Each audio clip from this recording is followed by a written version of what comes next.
जय श्री कृष्णा गाइज। आज की कहानी का शीर्षक है भगवान का न्याय। अम्मा, तुमसे कितनी बार कहा है कि मेरी किसी भी चीज को मत छुआ करो। चाय गिराकर मेरे सारे डॉक्यूमेंट्स खराब कर दिए। सुमित अपनी 75 वर्षीय दादी माँ शांति जी का हाथ पकड़कर उन्हें कमरे से बाहर की ओर घसीटते हुए कहने लगा। तभी सुमित की पत्नी सीमा बोली, अरे मैं तो तुम्हें कितनी बार कह चुकी हूँ कि अपनी अम्मा को वृद्ध आश्रम छोड़ दो, लेकिन तुम हो कि मेरी बात सुनते ही नहीं। अरे सीमा, तुम जानती ही हो कुछ ही दिनों में तुम माँ बनने वाली हो और तुम्हारी देखभाल के लिए कोई तो चाहिए ना। सीमा को मनाते हुए सुमित कहने लगा, अच्छा ये संभालेंगी मेरे बच्चे को? तुमसे कितनी बार कहा है कि एक काम वाली बाई लगवा दो, लेकिन नहीं, तुम्हें तो पैसों की पड़ी रहती है। मुझे पता है मैं पूरा दिन उनके साथ कैसे काटती हूँ। अपनी आंखों से मगरमच्छ के आंसू बहाती हुई सीमा ने कहा। तो तभी सुमित बोला, अरे मैं समझता हूँ, पर तुम ही तो सोचो, अब अम्मा घर का कितना काम निपटा देती हैं। हाँ हाँ, घर का सारा काम तो तुम्हारी अम्मा ही करती है ना। मैं तो यहाँ बैठे बैठे मौज कर रही हूँ, मैं थोड़ी ना कुछ करती हूँ। सीमा गरज पड़ी। तभी सुमित उसके कंधे पर हाथ रखकर उसे समझाने लगा, अरे नहीं सीमा, मेरा वह मतलब नहीं था। इससे पहले कि वह कुछ और बोलता, तभी सीमा ने उसका हाथ झटके से पीछे किया और बोली, हाँ हाँ बस करो, अब आप अपने ऑफिस जाओ। वैसे भी घर में खाने वाले ज्यादा हैं और काम करने वाले कम। सीमा तिरछी नजर से अम्मा की तरफ देखते हुए कहने लगी, ठीक है मैं चलता हूँ, अपना ध्यान रखना। ऐसा कहते हुए सुमित मुस्कुराते हुए ऑफिस के लिए निकल गया। उधर उसकी दादी अम्मा की आंखों से आंसुओं की नदियां बहती जा रही थीं, लेकिन वह बेचारी भी क्या करती। वह तो हरदम घुट घुट कर जीने को मजबूर थी। उनके साथ हर दिन ऐसा ही व्यवहार किया जाता था और सुमित के घर से जाने के बाद तो सीमा उनके साथ इतनी बदतमीजी से व्यवहार किया करती थी मानो अपनी दादी सास से उसका जन्मों का बैर हो, जिसका वह बदला ले रही हो। अभी सुमित घर से निकला ही था कि सीमा ने आवाज लगाई, अरे ओ सीमा, ओ अम्मा, खाना नहीं बनाओगी क्या? हाँ हाँ बहू, अभी आई। लाठी के सहारे शांति जी बड़ी मुश्किल से अपने कमरे से निकल कर आई। इस अवस्था में उनसे ठीक से काम भी नहीं हो पाता था, लेकिन फिर भी वह हर संभव प्रयास करती रहती थी जिससे उनकी पोता बहू खुश रहे। लेकिन वह कहाँ खुश रहने वाली थी। खाना बना है या नहीं? अचानक सीमा की इस जोरदार आवाज से शांति जी कांप उठी। हाँ बहू, अभी लाती हूँ, रसोई घर में जाते हुए शांति जी ने कहा और किसी तरह लड़खड़ाते हुए रसोई घर से खाना लेकर आई। जैसे ही सीमा ने खाने की प्लेट पर एक नजर डाली तो जोर से बोली, ये कैसा खाना है? छी, मुझे तो लगता है कि आप जानबूझकर इतना बेस्वाद खाना बनाती हैं ताकि कोई आपको खाना बनाने को ही ना कहे। लेकिन बहू, ये खाना तुम्हारी सेहत के लिए अच्छा है। फिर सीमा बोली, ना बाबा, मुझसे तो नहीं खाया जाएगा ये खाना, ले जाइए इसे, अब मुझे भूख नहीं है। और हाँ, एक बात कान खोल कर सुन लीजिए, थोड़ी देर में मेरी सहेलियां घर पर आ रही हैं, उनके सामने कोई नया नाटक मत करना। आधे घंटे के अंदर अंदर उनके लिए पकौड़े तैयार हो जाने चाहिए। थोड़ी देर ही हुई थी कि दरवाजे पर बेल बजी और सीमा की ढेर सारी सहेलियां घर के अंदर आईं। अरे तुम यहाँ क्या कर रही हो? दिखाई नहीं देता क्या?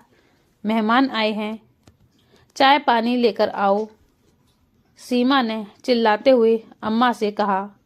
तो सीमा की सहेली बोली, यार आजकल के ये नौकर लोग भी ना जरा सा प्यार से बात कर लो तो सर पर चढ़ जाते हैं।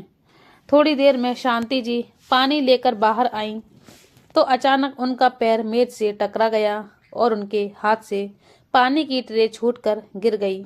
शांति जी ने खुद को तो जैसे तैसे संभाल लिया, लेकिन सारे गिलास टूट गए।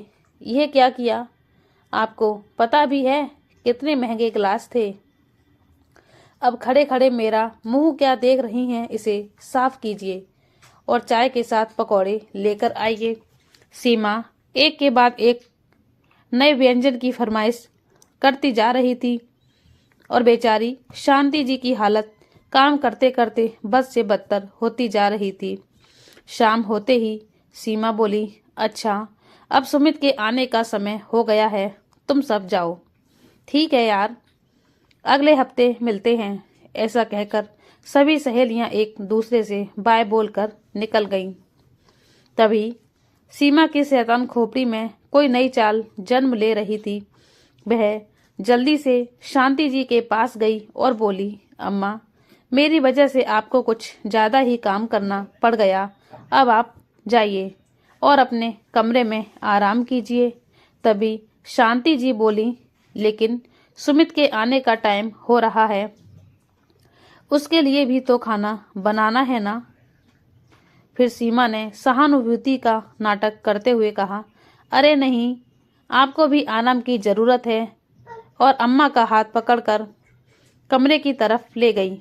लेकिन शांति जी आराम नहीं कर पा रही थी। उनके दिमाग में एक ही प्रश्न घूमता जा रहा था कि अचानक बहू का व्यवहार बदल कैसे गया।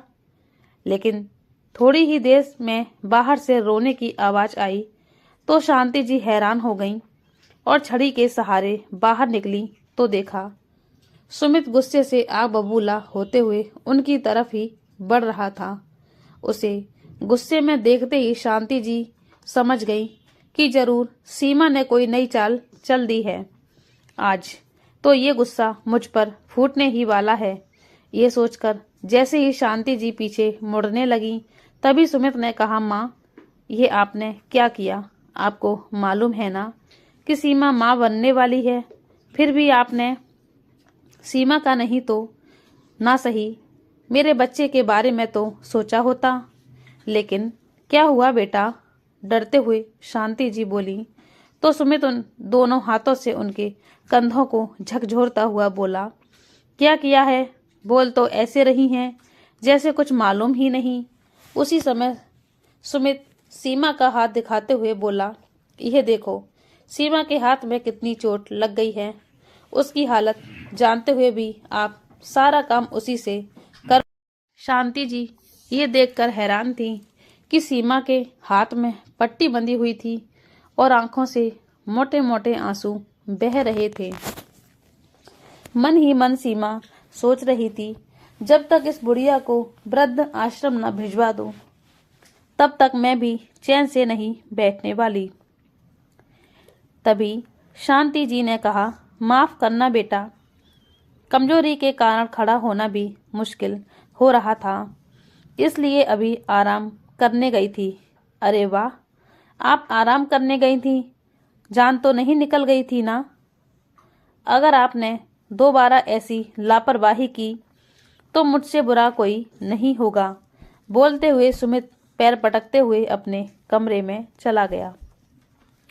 जब सीमा कमरे में आई तो सुमित कहने लगा, तुम तो समझदार हो ना सीमा, फिर इतनी बड़ी गलती कैसे कर सकती हो?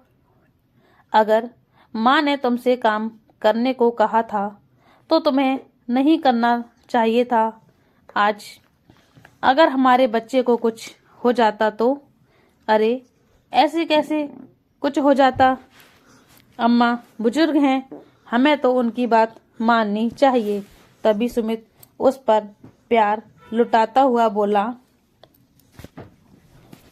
इसीलिए तो मुझे तुम इतनी अच्छी लगती हो। अब अम्मा दोबारा काम करने को कहें तो तुम करने की कोई जरूरत नहीं है, मैं आकर कर लूँगा। लेकिन तुम्हें भूख लगी होगी ना, हाथ मुंह धो लो, मैं खाना लगाती हूँ, सीमा ने कहा। तो सुमित बोला, अरे नहीं, तुम्हारे हाथ में पट्टी लगी है, अम्मा को बोल दो, वह खाना लगा देगी। ठीक है, मैं जाकर उनसे कहती हूँ। ऐसा बोलते हुए सीमा अम्मा के कमरे की तरफ बढ़ी और सोचने लगी, अम्मा पर तो मेरे नाटक का कोई असर ही नहीं पड़ा। जाने किस मिट्टी की बनी है, लेकिन मैं भी कम नहीं हूँ। इन्हें वृद्ध आश्रम भेजे बिना मुझे भी चैन नहीं आएगा। अम्मा आकर खाना लगा दो, बहुत भूख लगी है, दरवाजे से सीमा ने कहा। तो शांति जी बोली, ठीक है बहू, मैं आ रही हूँ। शांति जी के शरीर में काफी दर्द हो रहा था। उनमें इतनी हिम्मत नहीं थी कि वह और काम कर सकें, परंतु फिर भी जैसे तैसे रसोई घर में गईं और खाना डालकर ले आईं। जैसे ही सुमित ने खाने का एक निवाला खाया तो उसका गुस्सा साथ में आसमान पर पहुंच गया। यह कैसा खाना बनाया है अम्मा, थू थू। सुमित की ये बात सुनकर शांति जी स्तब्ध रह गईं। उन्होंने खाना चख कर देखा तो रोटी और चावल में कंकड़ पड़े हुए थे और सब्जी में मिर्च ही मिर्च थी। शांति जी कुछ समझ नहीं पा रही थी, क्योंकि उन्होंने स्वयं अपने हाथों से खाना बनाया था। एक ओर सीमा की रहस्यमयी छुपी उनके मन में हजारों सवाल पैदा कर रही थी और दूसरी ओर सुमित के विस्फोटक क्रोध से वह बहुत ज्यादा घबरा गई थी। तभी कपकपाती आवाज में बोली, बेटा, मैंने तो खाना। उसी समय शांति जी की बात को काटते हुए सुमित बोला, बस अम्मा, बहुत हुआ। आपसे तो कोई उम्मीद रखना ही बेकार है। चलो सीमा, हम बाहर जाकर खाना खा लेते हैं। इतना कहते हुए सुमित ने सीमा का हाथ पकड़ा और बाहर निकल गया। सुमित और सीमा होटल में चले गए और पेट भरकर स्वादिष्ट खाना खाया। सीमा आज मन ही मन बहुत खुश थी, होती भी क्यों ना। आज उसके कारण शांति जी को इतनी डांट जो पड़ी थी। अम्मा आंसू पोंछते हुए अपनी कमरे में चली गई। उनका हृदय अंदर ही अंदर कसक रहा था। सुमित और सीमा की जब पेट पूजा खत्म हुई और जैसे ही वह घर के लिए निकलने लगे, तभी सुमित ने कहा, अरे सुनो, मैं सोच रहा था कि घर पर खाने को तो कुछ बना नहीं है, अम्मा के लिए कुछ ले चलते हैं। अरे पागल हो क्या आप, अम्मा ये खाना खाएंगी? उनकी उम्र हो चली है, तेल मसाला का खाना खाएंगी तो उनकी तबीयत खराब हो जाएगी। लेकिन सीमा, अम्मा को भूख लगी होगी, सुमित ने कहा। तो सीमा बोली, अरे घर में कुछ पका कर खा लेंगी, तुम चिंता मत करो। सीमा की बात सुनकर सुमित बोला, अच्छा ठीक है मेरी माँ, अब चलो घर। ऐसा कहते हुए सुमित सीमा के साथ होटल से बाहर आ गया। घर पहुंचकर सुमित ने दरवाजे की घंटी बजाई, लेकिन दरवाजा नहीं खुला। उसने दोबारा घंटी बजाई, पर दरवाजा इस पर भी नहीं खुला। फिर सीमा ने कहा, अरे हमें आने में देर हो गई है ना, इसलिए वह सो गई होंगी। तुम दूसरी चाबी से दरवाजा खोलो, मुझे बहुत नींद आ रही है। सुमित ने अपनी जेब से चाबी निकाली और दरवाजा खोलकर वे दोनों अंदर आ गए और कमरे में सोने के लिए चले गए। थोड़ी देर बाद जब शांति जी की नींद खुली तो अपने कमरे से बाहर निकली। सुमित और सीमा अब तक आए नहीं, ये सोचते हुए वह उनके कमरे की तरफ बढ़ी और वहां पहुंचने के बाद उन्हें पता चला कि वे दोनों तो घर पर आ चुके हैं। बच्चों को देखकर उन्हें तसल्ली तो मिली, लेकिन उनकी आंखें भर आईं और वापस अपने कमरे की तरफ लौट आईं। उन्हें जोरों से भूख लगी हुई थी। सोचने लगी, जब सुमित छोटा था और बिना खाना खाए सोने लगता था तो मैं कैसे उसे ये कहकर खाने के लिए मना लेती थी कि भूखे पेट सोने वाले ताकतवर नहीं बनते। कैसे भी करके उसे मना लेती थी, लेकिन बगैर खाना खाए सोने नहीं देती थी। और यहाँ मैं खाना खाऊं या ना खाऊं, किसी को परवाह नहीं है। रुके हुए आंसू पुनः कोरों से बह निकले। ऐसा सोचती हुई वो सोने की कोशिश करने लगी, लेकिन भूख के मारे कमबख्त नींद भी नहीं आ रही थी। कुछ देर बाद पक्षियों की चहचहाट होने लगी तो सीमा अंगड़ाई लेते हुए अपने कमरे से बाहर निकली, लेकिन अम्मा उसे कहीं दिखाई नहीं दे रही थी। रसोई घर में देखा तो अम्मा वहां भी नहीं थी। फिर जाकर उनके कमरे में देखा तो अम्मा अभी तक सो रही थी। सीमा को तो जैसे एक और मौका मिल गया। उसने चारों तरफ कचरा फेंका और झाड़ू उठाकर सुमित के आने का इंतजार करने लगी। जैसे ही उसे पता चला कि सुमित उठ चुका है और बाहर आ रहा है, वैसे ही उसने झाड़ू लगाना शुरू कर दिया, लेकिन नींद के कारण सुमित का ध्यान उसकी ओर नहीं गया। उसी समय सीमा ने कराहना शुरू कर दिया, हे भगवान, मेरी तो कमर दर्द हो गई झाड़ू लगाते लगाते। तभी सुमित का ध्यान उसकी ओर गया और हैरानी से पूछने लगा, तुम झाड़ू क्यों लगा रही हो? अम्मा कहाँ हैं? अरे सुमित, आप अम्मा से कुछ मत कहना, वह तो अपने कमरे में सो रही हैं। क्या इतनी देर तक अम्मा सो रही हैं? हाँ सुमित, उन्हें सोने दो। वैसे भी मैं तो इस घर की नौकरानी हूं ना, वह काम नहीं करेंगी तो मुझे तो करना ही पड़ेगा। अरे नहीं सीमा, कैसी बातें कर रही हो, तुम बैठो। ऐसा कहते हुए सुमित अम्मा के कमरे की तरफ बढ़ा और जोर जोर से चिल्लाना शुरू कर दिया, अम्मा कहाँ हैं आप? तभी शांति जी हड़बड़ाती हुई नींद से जाग गईं। अम्मा, आपको कितनी बार कहा है कि ऐसी हालत में सीमा का ध्यान रखा करो, और ये देखो आप सो रही हैं और सीमा झाड़ू लगा रही है। अगर आप उसका ध्यान नहीं रख सकती तो आपका इस घर में रहने का क्या फायदा? ऐसा कहते हुए सुमित ने सीमा के हाथ से झाड़ू ली और नीचे फेंक दी। सीमा को भूख लगी होगी और मैं भी ऑफिस के लिए तैयार हो रहा हूँ, जल्दी से खाना बना दो, और हाँ, कल रात जैसा खाना मत बनाना। इतना कहकर सुमित अपने कमरे में चला गया और शांति जी उसे देखते ही रह गईं। समय अपनी चाल से चलता जा रहा था। दिन ब दिन सीमा के नखरे और उसका नाटक बढ़ता जा रहा था।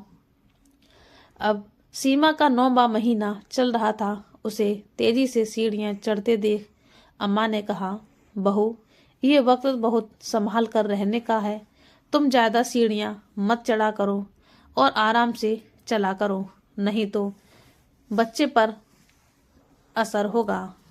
अम्मा, आप मेरे लिए अच्छा नहीं बोल सकती तो कम से कम मेरे बच्चे के लिए तो बुरा मत सोचो। मेरे सिर में बहुत दर्द हो रहा है, अदरक वाली चाय बनाकर ले आओ और साथ में थोड़े पकौड़े भी बना देना। शांति जी चुपचाप उसकी बात सुनकर कोई जवाब दिए बिना उसकी फरमाइश पूरी करने में जुट गईं। थोड़ी ही देर में सीमा के चिल्लाने की आवाज आई। इधर पकौड़े बनाती शांति जी के कानों में जब उसकी आवाज पड़ी तो वह गैस बंद करके उसके पास गई।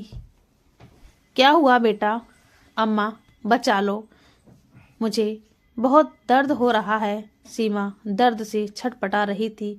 बेटा, मैं अभी सुमित को फोन लगाती हूँ। ऐसा कहते हुए शांति जी टेबल पर रखे फोन को उठाकर सुमित का नंबर मिलाने लगी, लेकिन सुमित ने फोन नहीं उठाया, ये सोचकर कि ये अम्मा ही होंगी जो बिना मतलब के फोन करके मुझे परेशान करती रहती हैं। परेशान होकर उन्होंने दोबारा फोन लगाया, लेकिन सुमित ने फोन नहीं उठाया। एक बार और करके देखती हूँ, बुदबुदाते हुए शांति जी ने फिर फोन लगाया। तभी सुमित ने फोन उठाकर कहा, अम्मा, मैं ऑफिस में बिजी रहता हूँ, समझती क्यों नहीं?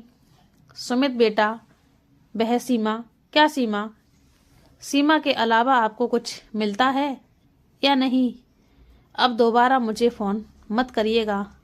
ऐसा कहते हुए सुमित जैसे ही फोन रखने लगा तभी शांति जी बोली, बेटा, सीमा को बहुत दर्द हो रहा है, उसे जल्द से जल्द अस्पताल लेकर जाना होगा। इतनी बात सुनते ही सुमित घबराते हुए बोला, अम्मा, मैं 5 मिनट में आता हूँ। थोड़ी ही देर में सुमित घर पहुंचा। सुमित ने पकड़कर सीमा को गाड़ी में बिठाया। तभी शांति जी भी उसे हिम्मत देते हुए उसके साथ गाड़ी में बैठ गई। थोड़ी देर में वह लोग अस्पताल पहुंच गए। तब शांति जी बोली, भगवान, अब जल्दी से मुझे मेरे बच्चे का मुखड़ा दिखा दो, बस सब कुशल मंगल हो जाए। ऐसा सोचते हुए वह हाथ जोड़कर भगवान से प्रार्थना करने लगी। थोड़ी ही देर में डॉक्टर बाहर निकले तो सुमित घबराते हुए उठा। मुबारक हो, आपका बेटा हुआ है, डॉक्टर ने बधाई देते हुए कहा। तो सुमित और अम्मा की आंखों में तो खुशी की लहर दौड़ पड़ी। जब सीमा और बच्चे को कमरे में लेकर आया गया तो शांति जी अपने पर पोते को देखकर फूली न समाई। जैसे ही शांति जी उसे अपनी गोद में लेने लगी, उसी समय सुमित ने अपने बच्चे को गोद में उठा लिया और कहने लगा, क्या अम्मा, आपके हाथ गंदे हैं, आप ऐसे कैसे उसे उठा सकती हैं? कोई इन्फेक्शन हो गया तो? ये सुनते ही शांति जी का कलेजा छलनी हो गया। आज एक माँ के दिल को सबसे ज्यादा चोट पहुंची थी। जिस बच्चे के इंतजार में वह आज तक सीमा के व्यवहार को भी सहन करती आई थी, आज उस बच्चे को उन्होंने छूने तक नहीं दिया था। धीरे धीरे दिन बीतने लगे। बच्चे को घर में आए 1 महीना बीत चुका था, लेकिन अभी तक शांति जी को उसे गोद में लेने का सुख नहीं मिला था। माँ सुनो, कल घर में पूजा है, बच्चे का नामकरण करना है, सारी तैयारी समय से कर देना। सुमित ने अम्मा पर हक जताते हुए कहा, ठीक है बेटा, मैं कर दूंगी, अम्मा ने मुस्कुराते हुए कहा। उसी समय सीमा ने आवाज लगाई तो जैसे ही सुमित कमरे में गया तो सीमा ने कहा, अरे मैं पूछती हूँ तुम्हें, हमारे बच्चे की कोई फिक्र है भी या नहीं? कितनी बार मैंने तुम्हें कहा है कि अम्मा को वृद्धाश्रम छोड़ आओ, लेकिन तुम हो कि मेरी एक बात ही नहीं सुनते। लेकिन हुआ क्या है? अरे तुम्हारी अम्मा बार बार मेरे बच्चे को छूने का बहाना ढूंढती रहती हैं। कल को अगर मेरे बच्चे को कुछ हो गया तो मैं तुम्हें कभी माफ नहीं करूंगी।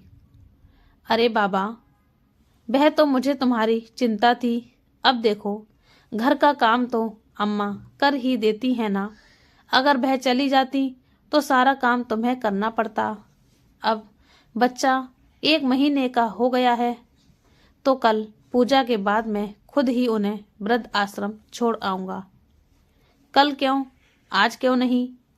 अरे तुम समझती नहीं हो, कल जब लोग आएंगे तो माँ के बारे में पूछेंगे, इसलिए कल की पूजा जब खत्म हो जाएगी तो मैं उन्हें वृद्ध आश्रम छोड़ आऊंगा।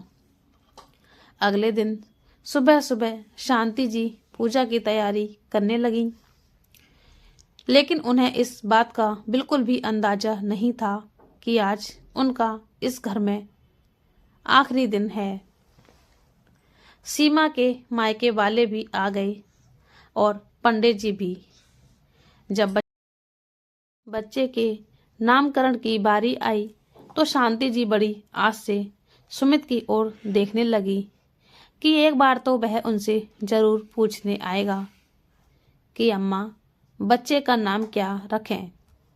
परंतु यह भी उनकी गलतफहमी थी। बच्चे का नामकरण उनसे पूछे बगैर ही हो चुका था। नामकरण के बाद सुमित ने पंडित जी का आशीर्वाद लिया और फिर शांति जी का आशीर्वाद लेने के लिए आया तो देखा उनकी आंखों में आंसू थे। तभी दांत पीसते हुए सुमित बोला, यह क्या अम्मा, आप सब लोगों को क्या दिखाना चाहती हैं कि हम आपका ध्यान नहीं रखते? नहीं बेटा, ऐसी कोई बात नहीं है। तभी सीमा ने कहा, मैंने तो पहले ही कहा था कि इन्हें वृद्धाश्रम छोड़ आओ। देखो, अब सबके सामने नाटक कर रही हैं। शाम होते ही सुमित अम्मा के पास गया और बोला, अम्मा, आपको कहीं लेकर जाना है, चलिए। शांति जी आश्चर्य से बोली, पर बेटा, कहाँ जाना है? आपसे जितना कहा गया है उतना करो। अपने कपड़े उठाओ और चलो मेरे साथ। ये सुनते ही शांति जी का कलेजा फटने लगा। थोड़ी ही देर में सीमा ने उनका बैग पैक कर दिया और उनके हाथ में थमा दिया। शांति जी भी समझ चुकी थी कि सुमित और सीमा के मन में क्या चल रहा है। वह बिना सवाल किए चुपचाप बाहर खड़ी गाड़ी में बैठ गई और आश्रम के लिए निकलते हुए भगवान से दुआ कर रही थी कि जो दिन आज उन्हें देखना पड़ रहा है, उनके बच्चों को ना देखना पड़े। थोड़ी ही देर में वे लोग वृद्ध आश्रम पहुंच गए। जैसे ही शांति जी ने वृद्ध आश्रम की ओर देखा, वह अंदर से पूरी तरह टूट गई। तभी सुमित बोला, अम्मा, हमें गलत मत समझना, लेकिन अब हमसे आपकी देखभाल नहीं हो पाएगी। इसलिए मैंने फैसला किया है कि आज से आप यहीं रहेंगी। यहाँ आपकी उम्र के बहुत से लोग हैं, आपका दिल भी लगा रहेगा। ऐसा कहते हुए सुमित ने उनके पैर छुए और उन्हें वृद्धाश्रम में छोड़ दिया। आश्रम से निकलते वक्त सुमित की आंखों में भी आंसू थे, परंतु फिर भी उसने एक बार भी पलटकर नहीं देखा। इधर समय बीतने के साथ साथ सीमा की बदतमीजियां और ज्यादा बढ़ने लगी। अब सुमित भी उसके व्यवहार से परेशान हो चुका था और वह रहकर अम्मा को याद करता था। एक दिन उसने मन ही मन ठान लिया कि वह वृद्धाश्रम से अम्मा को वापस लेकर आएगा और सीमा को बताए बिना वृद्धाश्रम की ओर चल पड़ा। परंतु जैसे ही वृद्धाश्रम में पहुंचा और अम्मा को ढूंढने लगा, तो एक बुजुर्ग व्यक्ति आए और पूछने लगे, बेटा, किसे ढूंढ रहे हो? बाबा, मेरी दादी माँ शांति देवी, सुमित ने रोते हुए कहा। तो उसे वृद्ध व्यक्ति ने कहा, बेटा, तुमने आने में बहुत देर कर दी। क्या मतलब? सुमित ने पूछा। तो वृद्ध व्यक्ति ने कहा, अब वह इस दुनिया में नहीं रही बेटा। ये सुनकर सुमित की आंखें फटी की फटी रह गई। बेटा, जब तुम उन्हें यहाँ छोड़कर गए थे तो बेचारी बहुत रोई थी, बहुत याद करती थी तुम लोगों को। यहाँ आने के एक हफ्ते बाद ही उनका निधन हो गया था। उनकी केवल एक ही आखिरी इच्छा थी, अपने परपोते को गोद में लेने की। ऐसा कहते हुए वह वृद्ध व्यक्ति भी रो पड़े। ये लो बेटा, ये स्वेटर उन्होंने अपने हाथों से अपने परपोते के लिए तैयार की थी। सुमित के हाथों में वह स्वेटर देते हुए वह वृद्ध व्यक्ति वहां से चले गए। ये बातें सुनकर सुमित किसी पतले की तरह ज्यों का त्यों खड़ा रह गया। आज उसे एहसास हुआ था कि उससे कितना बड़ा गुनाह हो गया था। टूटे दिल के साथ सुमित वृद्धाश्रम से बाहर निकलकर एक पार्क में जाकर बैठ गया। थोड़ी ही देर बाद एक उम्रदराज व्यक्ति उसके पास आए और बगल में बैठ गए। अरे सुमित बेटा, तुम यहाँ? अरे बाबा, आप? नमस्ते। और बताओ बेटा, तुम्हारी अम्मा कैसी हैं? अम्मा तो अब नहीं रही, सुमित ने रोते हुए कहा। और उनके पूछने पर सुमित ने उन्हें सारी बात बता दी। ये सुनकर वह बाबा हैरान रह गए और बोले, भगवान तुम्हारे जैसा बेटा किसी को ना दे। तुम क्या जानो, जब तुम्हारा जन्म हुआ था उसके कुछ समय बाद ही तुम्हारे माता पिता की एक एक्सीडेंट में मृत्यु हो गई थी, लेकिन अपने सामने अपने जवान बेटे बहू की मृत्यु के बाद भी अगर वह माँ जिंदा थी तो सिर्फ और सिर्फ अपने पोते के लिए, तुम्हारा भविष्य बनाने के लिए। वह पढ़ी लिखी नहीं थी, लेकिन लोगों के घर में झाड़ू पोंछा करके, बर्तन साफ करके तुम्हारा पेट भरती थी। ना जाने कितनी ही रातें उन्होंने भूखे रहकर गुजार दी, लेकिन तुम्हें कभी भूखा पेट नहीं रहने दिया। खून पसीना एक करके वह काम करती रही और तुम्हें पढ़ लिख कर इतना बड़ा किया कि आज तुमने भगवान समान अपनी अम्मा को ही घर से बाहर निकाल दिया। अरे बेटा, तुम क्या जानो, शांति देवी तो सचमुच की देवी थी। अपनी जान से भी ज्यादा तुझे प्यार करती थी। तुमने तो अच्छा सिला दिया एक माँ की ममता का। इतना कहते हुए वह बाबा रो पड़े और उठकर वहां से चले गए। उनकी बातें सुनकर सुमित का हृदय मानो कुछ देर के लिए थम गया हो। अम्मा, मुझे माफ कर दो। अम्मा, एक बार मेरे सिर पर हाथ फेर दो। वापस आ जाओ अम्मा। अम्मा द्वारा बनाए गए स्वेटर को चूमते हुए सुमित रोते हुए बोला। आज सुमित को अपनी गलती का एहसास हो चुका था, परंतु अब बहुत देर हो चुकी थी। वह अपने जीवन का सबसे बड़ा पाप कर चुका था, जिसका प्रायश्चित भी शायद नहीं था। समय बीतने के साथ साथ सुमित का बच्चा भी बड़ा होने लगा। वे दोनों उसे हर खुशी देना चाहते थे, लेकिन सीमा के कारण घर में हमेशा झगड़ा रहता। अब सुमित को अपनी गलती समझ में आ रही थी कि गलती आखिर थी किसकी, सीमा की या अम्मा की। लेकिन कहते हैं ना कि इंसान तो अपने कर्मों को भूल जाता है, लेकिन भगवान कभी नहीं। उनके पास हर इंसान के कर्मों का हिसाब रहता है। वक्त ने करवट बदला और आज 25 साल के बाद एक विधवा औरत अपने बेटे और बहू से उनके घर के किसी कोने में पड़े रहने की भीख मांग रही थी, लेकिन दोनों ने उनका सामान बाहर फेंककर उसे घर से निकाल दिया।